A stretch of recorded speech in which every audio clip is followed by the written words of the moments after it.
Ladies and gentlemen, my name is TotalBiscuit, and welcome back to Warframe. It's been about 2 or 3 years since I made a video on this game, and we got back into it, and I say we as a group, a few of the YouTubers and streamers, a few weeks back, and we've been playing it almost non-stop. I actually clocked up about 60 hours of the game in this period, and I've got a lot further than I did the first time. Let me put it that way. I've got a lot of really nice stuff.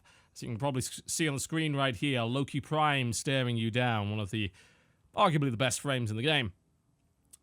But the last time I looked at Warframe was such a long time ago that it seems like maybe I should show it to you again, because it's been changed quite a bit. And I think it's also a great platform for discussing the way that free-to-play games retain their players and build their content over a number of years. So, Warframe is a free-to-play, primarily PvE 3D action game by Digital Extremes. They're responsible for Dark Sector and also for the Darkness 2 and all that sort of thing. And they've been running this game now for a few years. They still claim it's in beta, and that's one of the first things that I would throw right out of the window. No, you aren't. You're not allowed to be in beta for years while charging money through your cash shop. Let's be frank, you're not in beta anymore. No excuses. Thank you very much. But this game has been surprisingly successful for them. It's always in the top 20 on Steam in terms of concurrent players. It's a huge amount. And it's been going on for years. It's maybe a game that doesn't really get talked about all that often when we talk about really successful free-to-play titles, and yet that's exactly what it is. You can see my Christmassy ship right here, and you might be wondering, well, what the hell is this ship thing? Well, there's one of the first big changes. So, a little while ago, actually it was quite some time ago, they completely overhauled their interface. They gave you a ship of your own, and instead of having just a menu, you could access all these different consoles here. There's a lot of stuff that is represented in the game world and tilts depending on what angle you're looking at. You can fully customize the ship, which is why it's covered in these. I'll show you that, actually. The ship customization is really kind of neat. If we head on over to this right here in Landing Craft, and I place decoration, I can place one of my many Clems. Don't ask. This is like a sexually transmitted disease, only in statuette form, I assume. So there we go. I'm going to place that on the ceiling, because why not? It's really quite impressive when it comes to the amount of detail I put into this. I mean, ultimately, the ship serves no practical purpose other than to tie you more thematically to the game world and allow you a space to call your own. And you know what? That kind of works in comparison to a little white menu. Over there, you may see another edition. This is a Kubrau. This is my pet Kubrau. This is Kumo the Kubrau. He has a hat. Isn't he wonderful? We're going to pet him. You can get a quest to create a genetically engineered Kubrau pet, which will follow you around and can be customized to do a lot of different things. This one is supposed to fetch loot for me, but it kind of doesn't work properly, so that's unfortunate. Here we have our mod workbench as well as our foundry, which allows us to craft. This is my sentinel over here. Isn't he pretty? And over right here we have our arsenal, which is the main core of the game.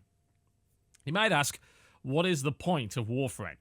Well, the point of Warframe is to get all the stuff in Warframe, really. Very similar to Diablo. That's the whole point of Diablo, get all the stuff that you can. Most loot games are based around this, although I think Warframe is perhaps more honest about that. It really is about just acquisition of different stuff, and that's really all the game has, and everything else is a means to that particular end. So here you'll see one of my Warframes. Now, Warframes in this game can kind of be considered classes, but they don't really affect your playstyle to the degree that a traditional class would, and there are actually an awful lot of them. If we head to equip here, you'll see some of the Warframes available. For instance, Banshee is a Sonic Warframe, Ember is a very fire-based kind of magey Warframe, Excalibur is just all about melee combat for the most part. This is Frost, he's about freezing people. This is Frost Prime, which is the primed version of Frost, which is objectively better, I believe, and takes quite a lot of acquisition work to get. Here we have Limbo, who actually has a top hat, if you can believe it. He's all about taking people into different dimensions and killing them that way. We saw Loki and Loki Prime, of course. I'll be doing most of today's gameplay on Loki Prime. We got Mag here, all about magnetism and energy manipulation. Mesa is a gunfighter. She looks pretty cool, I might add. I've done some customization, though, to make her look a little bit better. Mirage, one of the newer frames, all about deception and illusion. There's a lot of frames, as you can see, and they're all going to affect your playstyle to some degree because each frame has 4 different abilities that they can use, which are spells, for the most part. and they'll very much affect how you play. They also, of course, have different things like armor ratings and all that sort of thing. If we head on over to Loki Prime stats here, we can see what I'm talking about. If I go to my upgrades, then I'll be able to see all my stats. So you'll see his armor and health and all that sort of thing. And certain frames are good at certain things, and you can accent this through the addition of mods. So this is one of the most important aspects of the game that, unfortunately, is criminally underexplained within the game itself, and this is modding. Your equipment, which is your primary, your secondary, and your melee weapon, as well as your sentinel or kubrao, and your frame can be modded, and these mods will completely change the effectiveness of different aspects of your frame. They're hugely important. They're basically the way you level up.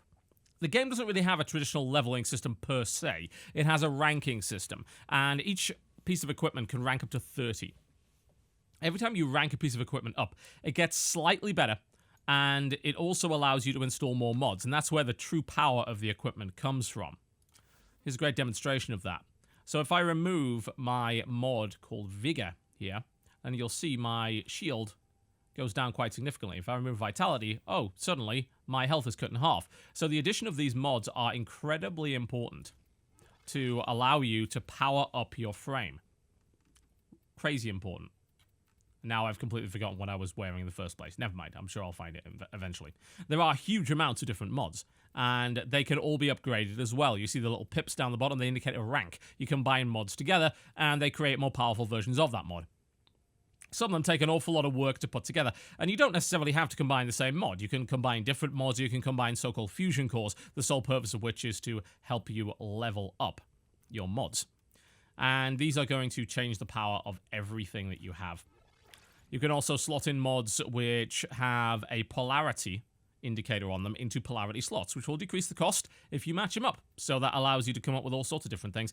And you can do this thing called formering, which is a form of prestige, which allows you to reset the rank of your frame in order to add one of these polarity slots, which allows you to equip more powerful stuff together.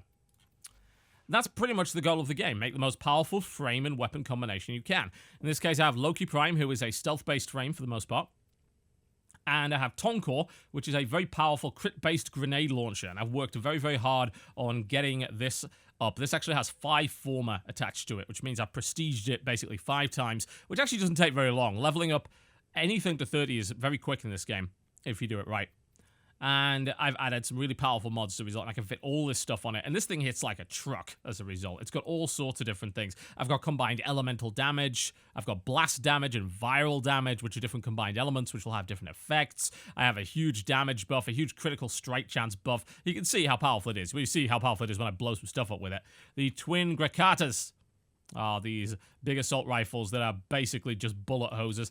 And my weapons are these very stylish dual Kamas Prime. However, of course, there are many other weapons I could choose. I mean, for instance, if I were to show you something that's pretty cool. This is War. Yeah, that's a bit of a beast, isn't it? This is Sidon, the new Trident available. This is a sword and shield that has a inbuilt fire. We have this, which is Graham Redeemer, which is a shotgun built into a sword, which I will show you because it's a lot of fun. Gauntlets. Nunchaku whips. This is a jet-powered mace, because of course it is. Basically, Warframe caters to almost any combat style you can think of. If you want to be melee-focused with a very specific kind of weapon, you can do it, and you can equip a stance mod which will give you a set of combos for that weapon. That's one of the big enhancements that Warframe has received over the past few years. The melee weapon used to be something that you just kind of used to finish off an enemy who was in close range. Now the game has so-called Melee 2.0.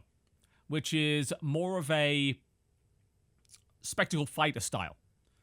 And probably the best way to explain how that works is to show you in-game, and I will do that. But before I do, I'd like to make a few criticisms. And I'd also like to point out just what happens to free-to-play games when you're aiming to keep your players in by constantly updating.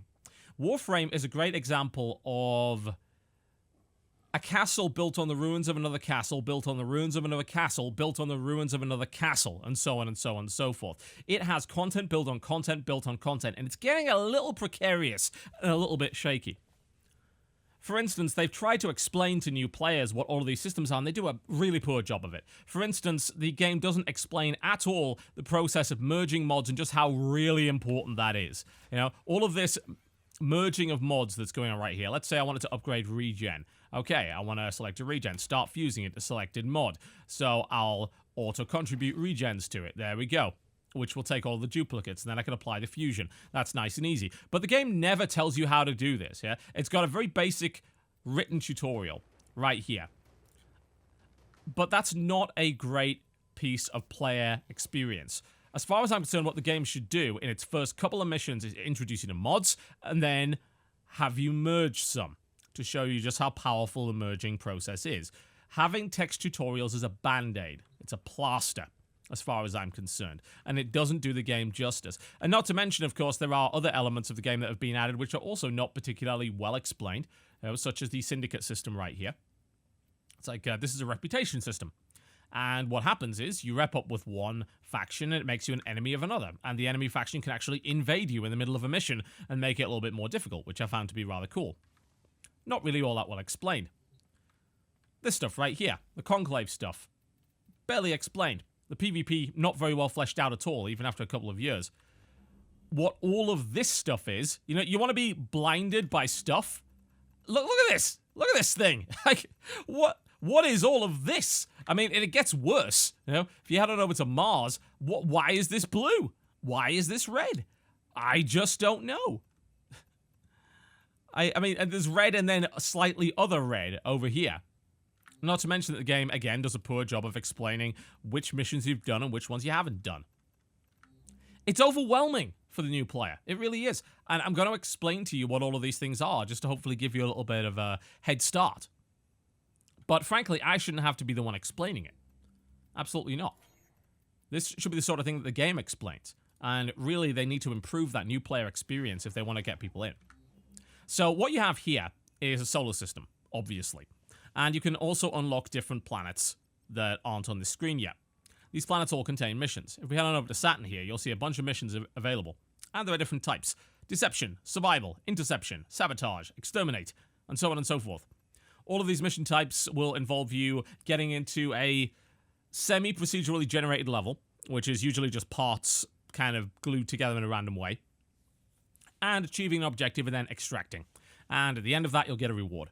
It's basically what it is, and it's all instanced. Some people describe this game as an MMO. I would not, certainly not in the traditional sense of the word. Basically, it's a bunch of instances and lobbies. I can solo this, or I can join an open squad with up to 4 people, and we can run it that way. The game is very much designed around cooperative play, and actually runs really, really well in cooperative play, because there really aren't all that many ways you can actively screw over the people on your team. So, surprisingly enough, the community, for the most part, is quite friendly, and I think it's because of the mechanics of the game, and generally speaking, the amount of stuff that really needs to be explained, that the audience for the game is really quite helpful and cooperative. But if we were to head over to Mars, you probably wouldn't recognize a lot of this stuff. For instance, this is an invasion mission, and this is a nightmare mode mission. Now, of course, the game doesn't tell you what nightmare mode is, but what I can say is that it will give you a set of random modifiers and make the enemies hit harder. So it's kind of got mutators on it. But if you beat it, you get a special duel mod, which is very valuable. This is an invasion mission. I still haven't quite understood what those are. And this is a Syndicate Corpus sabotage mission, which means you'll be allying with a particular faction in order to earn a bunch of reputation rewards. And it gets more complicated than that. There's a brand new system in the game called Arcwings, which I'll show you in a minute. So those are all sorts of different Arcwing missions and all sorts of different types that are available. It just really is quite overwhelming. And while the game does have quests, as you can probably see right here, if I head over to the Codex here, I can have a look at some quests. There aren't that many of them, and they are surprisingly difficult to unlock sometimes. So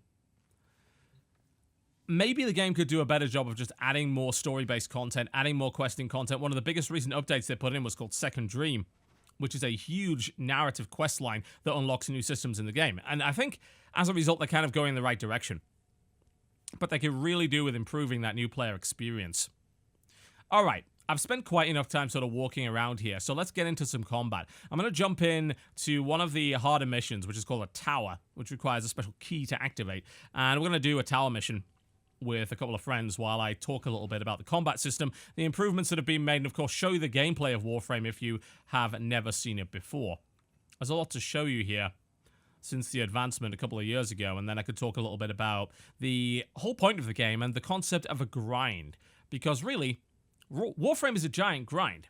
The question is whether or not you think that that's a good thing or a bad thing. Well, we'll discuss that as we jump into the mission.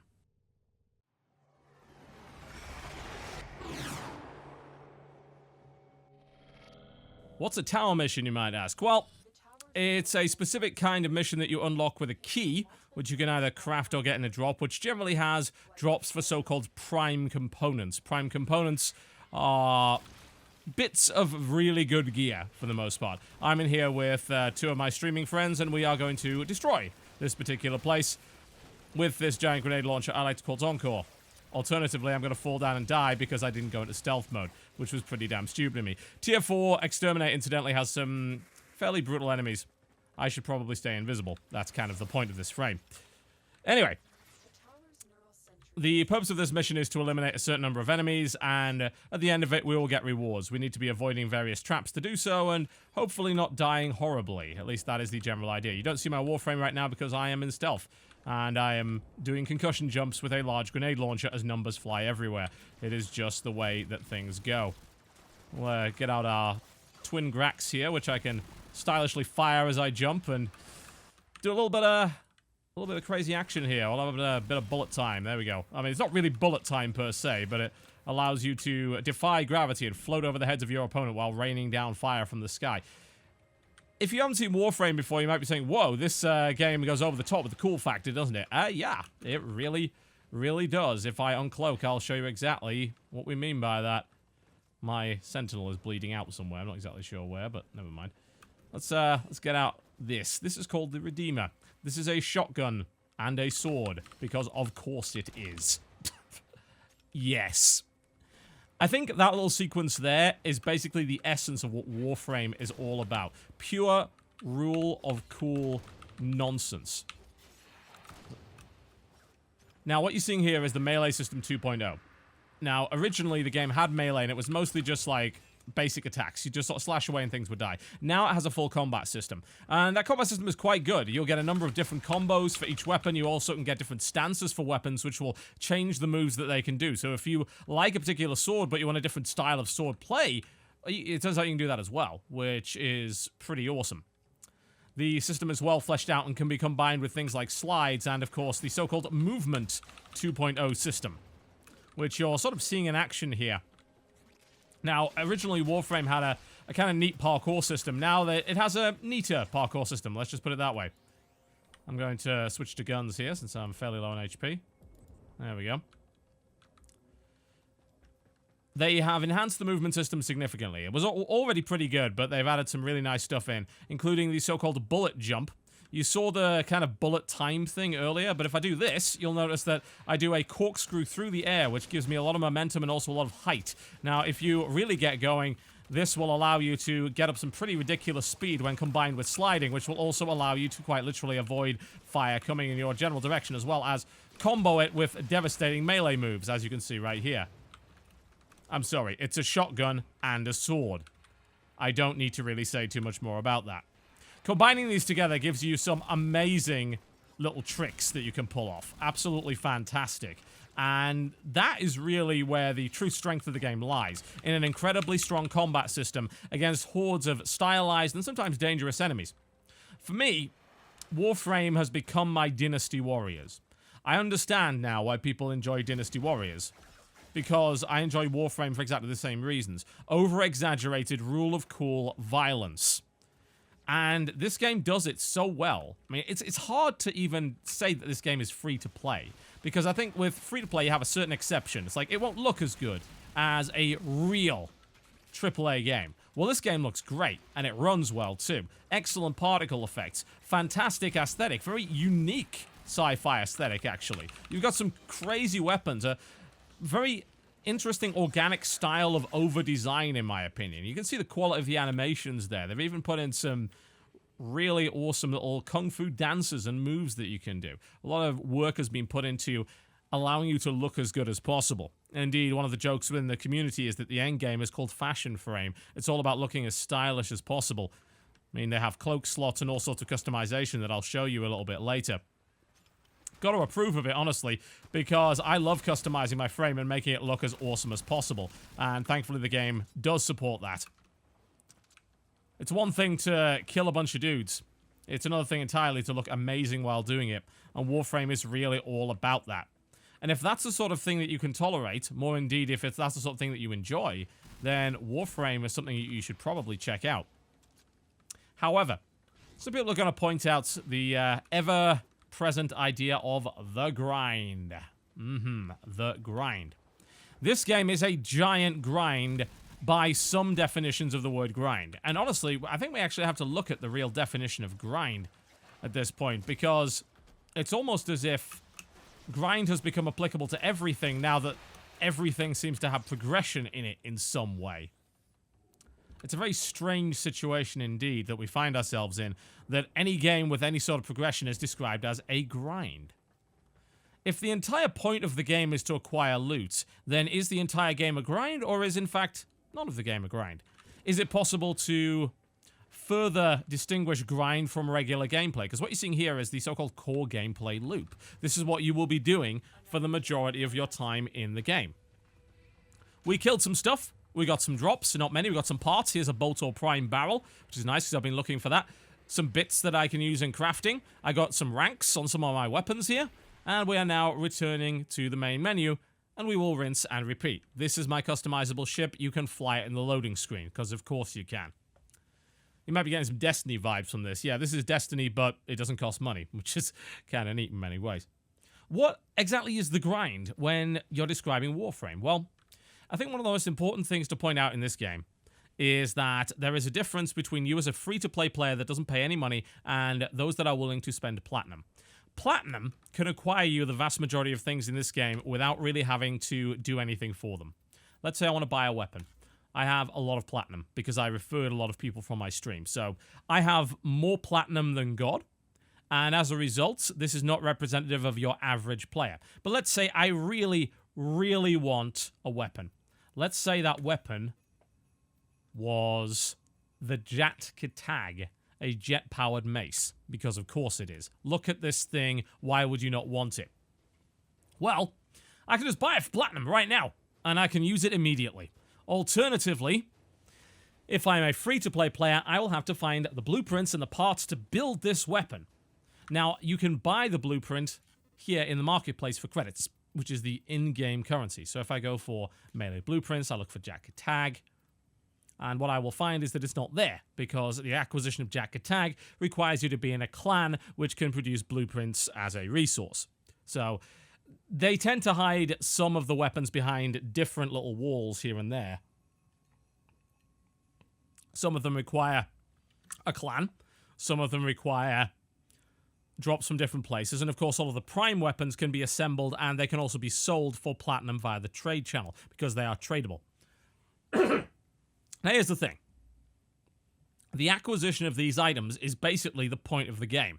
You can skip any part of this game when it comes to the acquisition of the vast majority of these items simply by having platinum.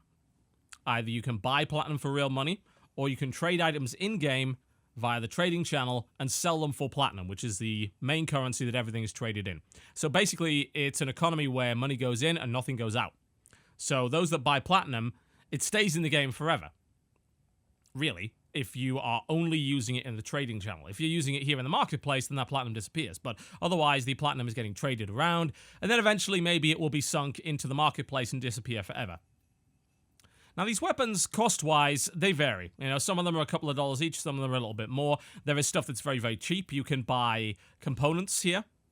If we were to go to, say, equipment, and we look at components, we can buy circuits and all sorts of things like that. Now, some of this is available for credits. As you can see, I can get a blueprint for this to craft it. Some of it's available for platinum. Very tiny amount. A control module will cost 10 platinum. That's a, that's a value that's in cents. But there is a wide variance in terms of the cost of things in this game. The thing is, you don't have to really buy any of them. And, of course, a lot of what really costs money are cosmetics. So if I go to the cosmetics, you will see the sheer number of crazy things that you can get in this game. We go to bundles, for instance. We go to the Dendra armor set here. That's a full set of armor that I can wear. There are bundles of cloaks, bundles of warframes. There's a bundle of cloaks that I can buy. Bundles of colors that I can use to customize. Bundles of camo. You can even buy different colored arrows, for God's sake. There's a lot going on here. And of course, I bought my Christmassy theme here for my ship. The question is, have they balanced the monetization fairly between a free-to-play player and someone like me who can basically buy whatever I want? Because honestly, in a couple of weeks, I have progressed further than the majority of people will be able to do in months. No doubt about it.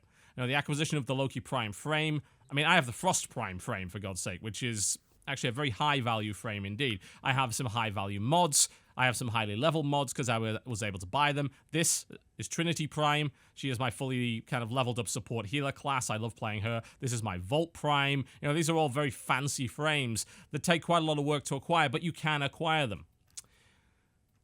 The question is, can you have fun while doing it?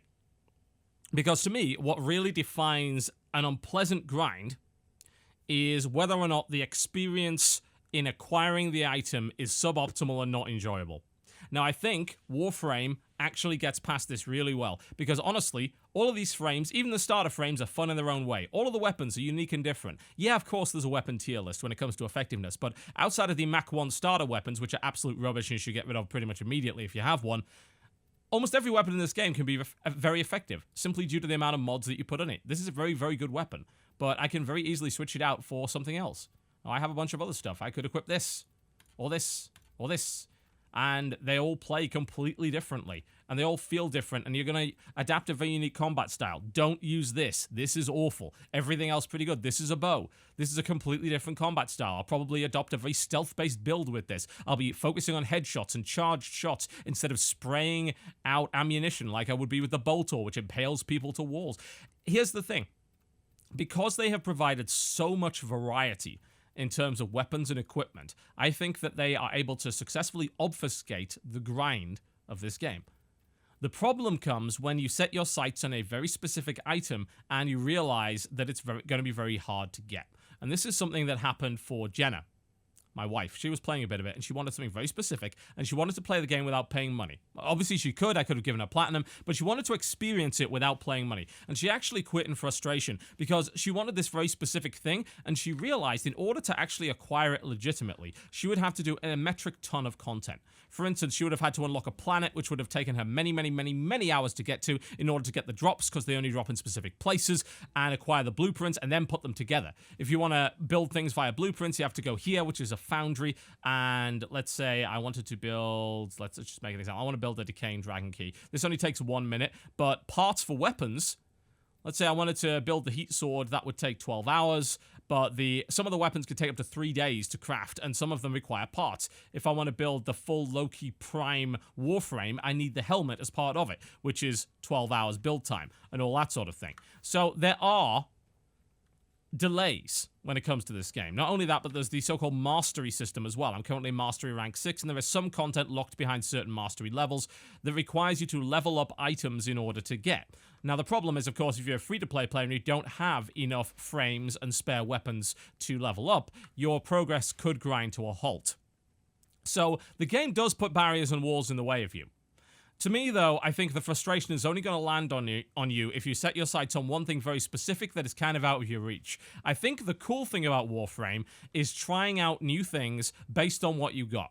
So if I got a random piece of a Warframe as a drop and I acquired the rest of it, I was able to build it, or a weapon or whatever, I might be able to just try that right off the bat. And that would be a new experience for me for a little while, because I'd have a new gun, and I'd play in a different way, and I'd mod it differently, and all that sort of thing. And that's where a lot of the enjoyment comes from. That's tied into the core combat system, which, as I have said before, is goddamn fantastic.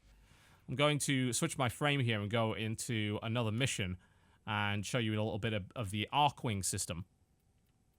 If I select my mode here, I'll show you my Arcwing. This is a space flight suit, as you can see right here, and I'm going to be able to fight with this, which is really quite awesome. I have a giant space hammer and all sorts of different things. So I will show you Arcwing, just to show you what it does, because that is another component of the game. But that's where your enjoyment's going to be, but that's also where your frustration is going to come from. If you enjoy the core gameplay loop, which is fight stuff, then absolutely. It's really hard not to recommend the game in its current state, because it is that damn fun. The combat system is that enjoyable. It's so smooth. It's so well animated. It's got so much variety in it. It's so visceral. You're chopping body parts off. It's style. Style. Always the style. The rule of cool is the priority here. I mean, even the Arcwing is a great example of that. I have a set of wings. I'm in space now. Look at my wings connect to me. Look at me be a goddamn Gundam. Look at this. I've got boosters. And more boosters. Because of course I do. I get to fly at high speed through spaceships, gunning things down with this giant frickin' flat cannon. Alternatively, I can hit them with a big hammer. Again, rule of cool. And the Arcwing system, while not particularly well fleshed out, like it could definitely, I think, use a bit more work, honestly, adds a nice little bit of flavor to the game that otherwise would not have. You know, it gives you something else to do.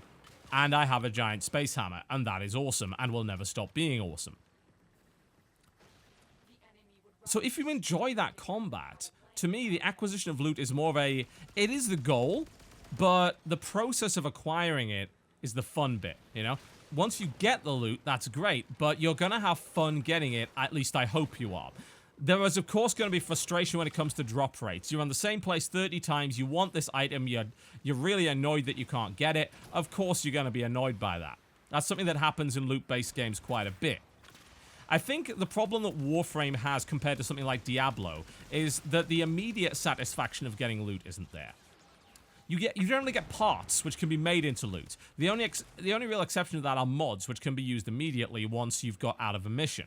In Diablo, when you get a weapon drop, you can just use it immediately. And that's very satisfying to a lot of people. It's like, yeah, I got a new thing. Let's use it. That's cool. And you're right, it is. In Warframe, you have to wait. And it can kind of test your patience a little bit. So I can absolutely understand why some people would find that less satisfying than a game like Diablo.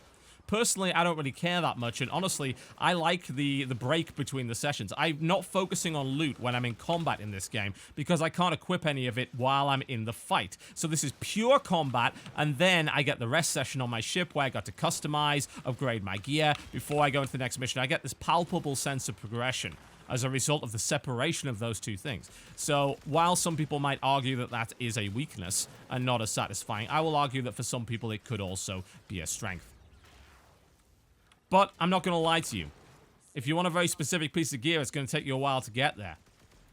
And that might frustrate you. And the thing is, the devs are kind of relying on that because they'd love you to buy that gear instead. And you can. You can skip almost all of that. You can even acquire those prime frames, that endgame level gear. Admittedly, it's going to require some work for you to fully mod it out, but you can get it. I mean, I went into this and I got access to a prime Warframe right off the bat just by buying it. And that seems like some people would say, oh my god, that's the most pay-to-win thing I've ever heard.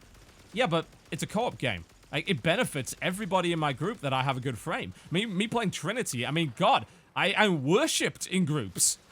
I jump in as a Trinity Prime and people are like, oh, thank god we have a Trinity Prime.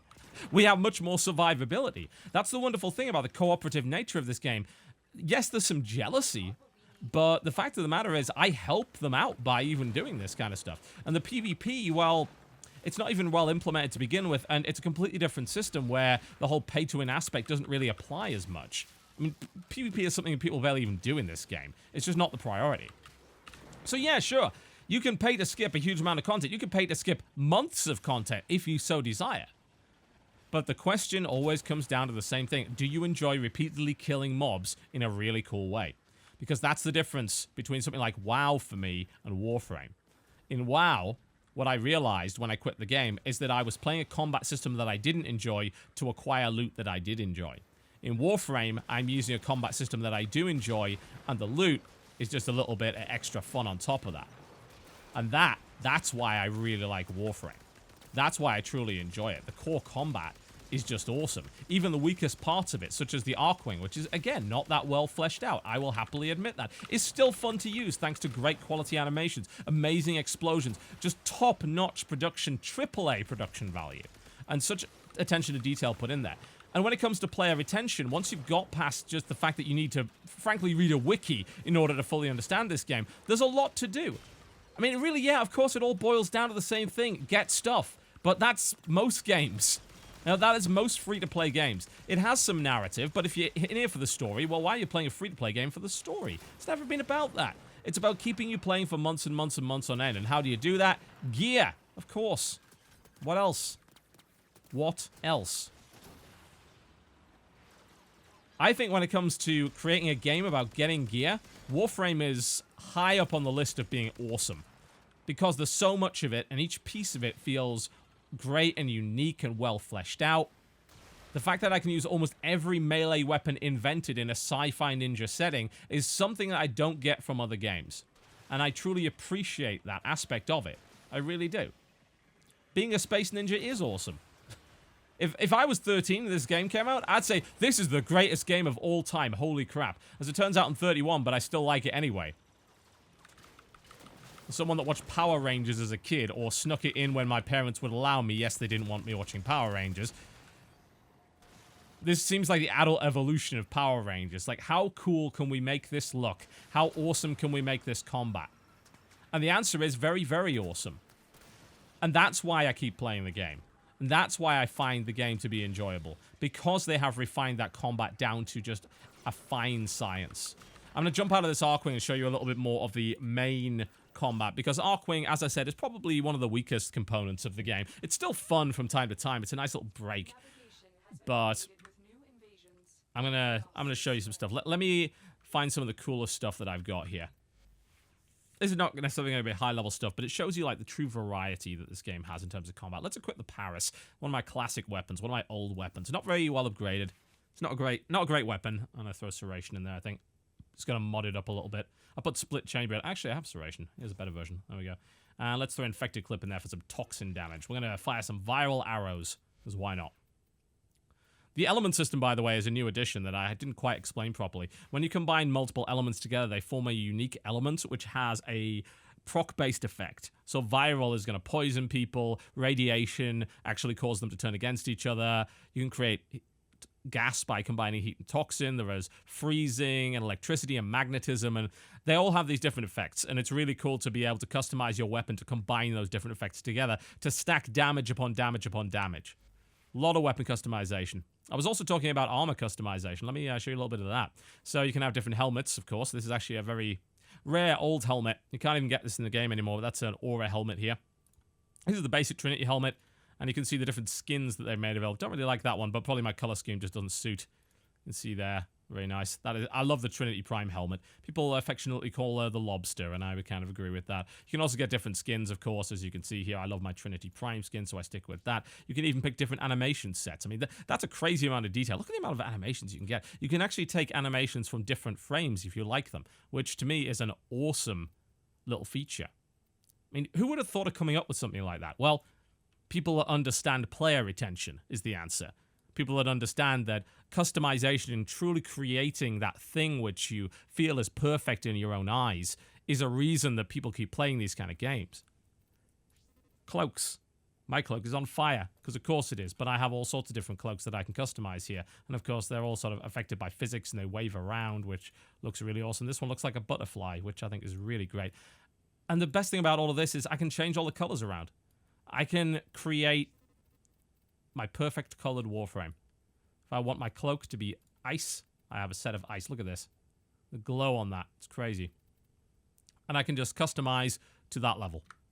And yeah, that sort of stuff does keep people playing, no doubt. Let's switch out a weapon. I've shown you the Twin Gricatas, also known as the Bullet Hoses. I do love them very much, but I would like to show you something else. Let's see what I got. I actually don't have that many ranked up weapons. Let's show you Sonic Core. Okay, this is a devastating Sonic crossbow. And last but by no means least, we've shown you Redeemer, which is pretty cool. Let's show you... You know, I just got Jack Gatag, didn't I? Let's show you Sidon. That's a new one. This is a Trident, which is really fun to use. So I'm going to equip that. I'm just going to make sure I got some mods on here. Really need to work on some of these mods. They're not quite as good as they should be. That shouldn't even be on there, frankly. That's not very good. Do you want critical chance on this? Not really. Do you want Fury on this? Yes. A little bit more damage, maybe. Probably want some puncture damage. Do we have pressure point? Yes, we do. Put some status chance on there. Currently it does blast, so basically this weapon throws people around, which is a lot of fun. Ignore that that's not optimal, but you get the idea. Alright, and you know what? We'll also bring our doggy. He's actually not very good, I'm afraid. They really need to fix him. He's supposed to go fetch loot for me, but he does a really poor job of that. So hopefully they fix this eventually, because I'm not really hugely pleased with how this actually works. I need to upgrade all this stuff, but, you know, we can pretty much ignore that. Alright. Cool. We're ready to go. Let's show you a little bit more combat. Let's go to a different mission. What I like about what they've done with Warframe is they've continued to develop different mission types to keep things interesting. And there are missions that are based on stealth, for instance. We could go and do one of those nightmare missions. There was one, I think it was one on Mars, wasn't there? No, maybe not Mars. Maybe it was Venus. No. Okay, the nightmare missions don't spawn all the time, so that's probably why this is not a nightmare mission. Oh yeah, there he is. Or Ares. Okay, there's a capture mission here. Let's go do nightmare mode. This will show you a mission with some mutators. So this could be quite dangerous, but at this level, probably not. This is fairly simple for something that's set up like my Warframe. And we're actually going to get some other guys in here as well. We have a couple of different people joining in, so I'll be able to show you a bit more cooperative play, perhaps, assuming that they actually log in. There we go. This is going to show you completely different combat stats, a different frame with different abilities and different weapons equipped. So I will be able to use my bow and I'll be able to snipe. And you see an entirely different tile set. Kumo, give it here. Thank you. I love the fact he picks it up in his mouth. Again, if they properly fixed it so that it really fetched in the middle of combat properly, I would be super happy. But as far as I'm concerned, they don't really run that well. There we go. So this is the bow that I was talking about. I can draw it back full. It will go through multiple opponents. It will pin people to walls because, of course, it does. Kubra bugging out a little bit there. I was also talking about my secondary weapon. This is the Sonic Ore. And I'm going to try and speed up using my lightning bullet jump here to gain a little bit of speed. That's shut down some of my... Oh, God! That's probably lava. Okay, I'm being fired at by a heavy gunner here. That's the Sonic Ore, blasting them all over the place. If I wield my trident here, you'll see the kind of moves that I can do with this. Spin it around and jump around like a ninja master, essentially. Which is a hell of a lot of fun, I might add. I love the sliding attacks in this game. It's just so stylish. That's the core of Warframe right there. Get new stuff, see how cool it is. Rinse and repeat. Hopefully for months and months and months on end. Is it a perfect game? Well, hell no. I think that they could probably do a much better job of pacing out some of the early to mid game when it came to item acquisition. I think the frustration that my wife felt could have probably been fairly easily alleviated by having the first two planets reliably drop certain equipment, so you could craft a piece of gear and feel like you've actually got some progress done. A lot of the time, you can feel like you're spinning your wheels in this game. Because, yeah, you've done a mission, yeah, you got some credits and such, and yes, that will help your progression, but you've got maybe one part of a weapon and you don't have the rest of it, and it's just an absolute nightmare as a result, and he's like, I really want this, but the drop is on a planet which I can't even access yet. And it just becomes frustrating in that regard. And I understand, of course, that you can't allow everyone to have everything right off the bat. You want people to acquire, but pacing is important, and sometimes I think Warframe does fail in that respect. I have no doubt about that. But the fact of the matter is, I still enjoy this, and this, and this, and this, and this, and this, and throwing out a heal, and putting out a link, and all that sort of thing. I enjoy all of those things. I actually have an energy drain on this map, so I will not be healing myself anytime soon, which is certainly a bit unfortunate. I'm going to switch to Sonic Ore and ruin these guys' days. At least that's my plan anyway, and I'm sticking to it. There we go. Let's have a little bit of that. That's what I like to see. And ninja antics in order to avoid bullets, because of course. Thank you very much. This doesn't get old very fast. This is a great combat system. Well executed, really punchy, really visceral. You feel powerful. And it's the feeling of power, that power fantasy, that space ninja power fantasy, that drives the success of Warframe, and why people keep playing it, and why it's really easy, in my eyes, to recommend a game with this level of polish to it. It's not perfect. It's got plenty of bugs. It's got all sorts of things that are poorly explained. Systems that have been implemented but not truly refined yet, that haven't been properly set up to really grow to their true potential. That's the risk of a free-to-play game where you're trying to update it weekly to keep people interested. You don't necessarily have the time to fully finish everything. But the game just oozes potential always, and what's currently in this game, in my eyes, is incredibly enjoyable. They've done so much to flesh it out. It's so polished. Some people said, oh, it's a completely different game from what you played 2 years ago. I disagree. The core gameplay loop remains the same. It's just everything around it has been built up. And for the most part, it's been built up in a great way. Some of it still needs a lot of work. That I will happily admit. But it's very hard to not recommend Warframe, a game that looks great, plays incredibly smoothly, and has a ton of stuff to do as long as the stuff that you want to do involves blowing things up. That's what this game is. Blow things up, get neat stuff. Blow more things up with the neat stuff that you just got. If you're up for that, why don't you have Warframe installed already? If you're not, well, it's safe to avoid it, because that's all the game is. And to be fair, you know what? It never pretended to be anything else. And that's okay. Warframe, ladies and gentlemen. You can get it on Steam for free. You can even pick it up on PlayStation 4 if you so desire to play it on console. It actually plays pretty well with the controller. Not too bad at all. Thank you very much for watching, folks. If you liked this video, then by all means do feel free to click the like button. And if you disliked it, if you are a filthy grinier, then by all means you can click the dislike button. I'll see you next time.